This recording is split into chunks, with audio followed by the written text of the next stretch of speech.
Fog होता है यहाँ पर, और जो हवा तेज बहती है 70-80 किलोमीटर पर किलोमीटर की रफ्तार से, ऐसे परिस्थिति में काम करना बहुत ही मुश्किल था।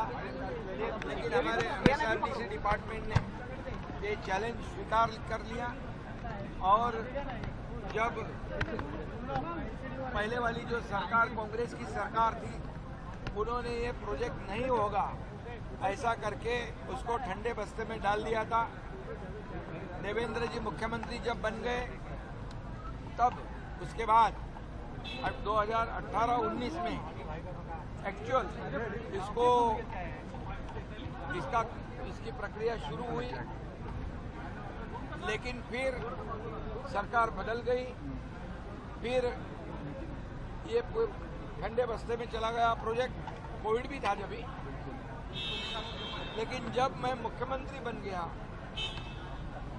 2022 में, तो इस चुनौती को स्वीकार कर लिया, और जो मुख्यमंत्री देवेंद्र जी के ज़माने में उनके कार्यकाल में शुरू हुआ प्रोजेक्ट है, उसको हमने तेज़ी से आगे बढ़ाया, और ये बहुत ही एडवांस टेक्नोलॉजी का इस्तेमाल किया है और बहुत ही सुरक्षित है।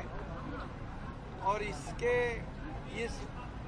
मिसिंग लिंक के वजह से मैंने अभी भी कहा कि विकास और प्रगति की लिंक पहले गवर्नमेंट ने मिसिंग करी थी, अभी हमारे गवर्नमेंट ने उसको मिसिंग लिंक द्वारा जोड़ दिया है।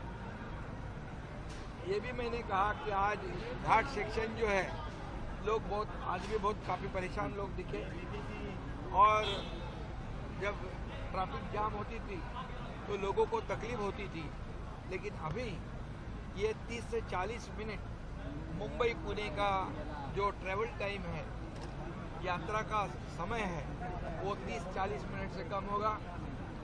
ईंधन की बचत होगी, एक्सीडेंट जो होते थे उसमें कमी आ जाएगी, एक्सीडेंट नहीं होंगे क्योंकि घाट सेक्शन ड्रॉप हो जाएगा, पोल्यूशन कम होगा, 6 किलोमीटर की दूरी कम हो जाएगी। ये ऐसा, और इसमें कोई नया टोल वोल नहीं है, लोग आराम से अपने ट्रैवल कर सकते हैं। जब अभी देखिए वीकेंड की छुट्टियां पड़ी है तो काफ़ी लोग बाहर आ गए हैं, रास्ते पे आप देख रहे ट्रैफिक है। अभी ये बहुत ही मिसिंग लिंक जो है, ये गेम चेंजर साबित हो जाएगी, गेम चेंजर साबित होगी। ये टाइगर वैली भी वहाँ पर नीचे है। मुझे वो दिन मैं विजिट करने आया था, तो पत्रकार लोगों ने मुझे कहा कि यहाँ वन्य प्राणी नीचे हैं, तो वो जब पानी नहीं है तो ऊपर रास्ते पे आते एक्सीडेंट होता है। तो एमएसआरडीसी को मैंने ये भी कहा है, सूचना दी हुई है कि नीचे जो टाइगर वैली है, जंगल है, वहाँ भी जानवरों के पीने के पानी की व्यवस्था भी करने की सूचना दे दी है। और ये पूरी तरह प्रो एनवायरनमेंट प्रोजेक्ट है। इसका जो पर्यावरण है, इसको कहीं भी बिल्कुल डैमेज ना हो, पर्यावरण को संतुलन रखकर ये काम हुआ है। इसलिए यही मैं बताऊंगा कि ये मुंबई पुणे मिसिंग लिंक ये दुनिया का एक अच्छा इंजीनियरिंग मार्वल प्रोजेक्ट है, और मुझे खुशी है कि हमने जो भूमि पूजन किए हमारे सरकार ने, कई भूमि पूजन हमारे देश के प्रधानमंत्री नरेंद्र मोदी जी ने किए, लेकिन उन्होंने उसका लोकार्पण भी उन्होंने किया। जब आदरणीय प्रधानमंत्री जी के हाथों से हमने कई भूमि पूजन किए, उसके लोकार्पण भी उन्हीं के हाथों से किया। ये ऐसा मैं क्यों कह रहा हूँ, देवेंद्र जी के हाथों से काम शुरू हुआ, अब उसको हम अभी उस प्रोजेक्ट को कंप्लीट कर रहे हैं। ये क्यों कहना है, क्योंकि पूरी टीम उस प्रोजेक्ट के पीछे लग जाती है। वर्क फ्रॉम होम करने वाले हम लोग नहीं है, हम लोग फील्ड पे काम करने वाले लोग हैं, और ऐसे प्रोजेक्ट को आगे बढ़ाने के लिए वहाँ फील्ड पे उतरना पड़ता है, लोगों में जाना पड़ता है, वहाँ की दिक्कतें जो है वो समझना पड़ता है, वो दिक्कतों को दूर करना पड़ता है।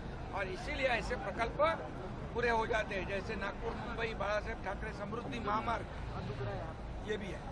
इसका मैं इतना ही कहूँगा, ये जो मुंबई पुणे एक्सप्रेस हाईवे जो बना तब बाला साहब ठाकरे जी ने, नितिन गडकरी जी तब मंत्री थे MSRDC के, उनको कहा था ये जो टाइम लग रहा है 7-8 घंटे का समय लगता है मुंबई पुणे जाने आने के लिए, इसको कैसे कम करें। तो तब नितिन गडकरी साहब ने ये देश का पहला एक्सेस कंट्रोल रोड बनाया और आज अभी ये हमारे बाला साहब ठाकरे जी की जन्म शताब्दी वर्ष है, इसी में ये मिसिंग लिंक का भी काम पूरा हुआ है। अभी लोगों को बहुत ही राहत मिलेगी। ये सही श्रद्धांजलि हमारे बाला साहब ठाकरे जी को भी है। आज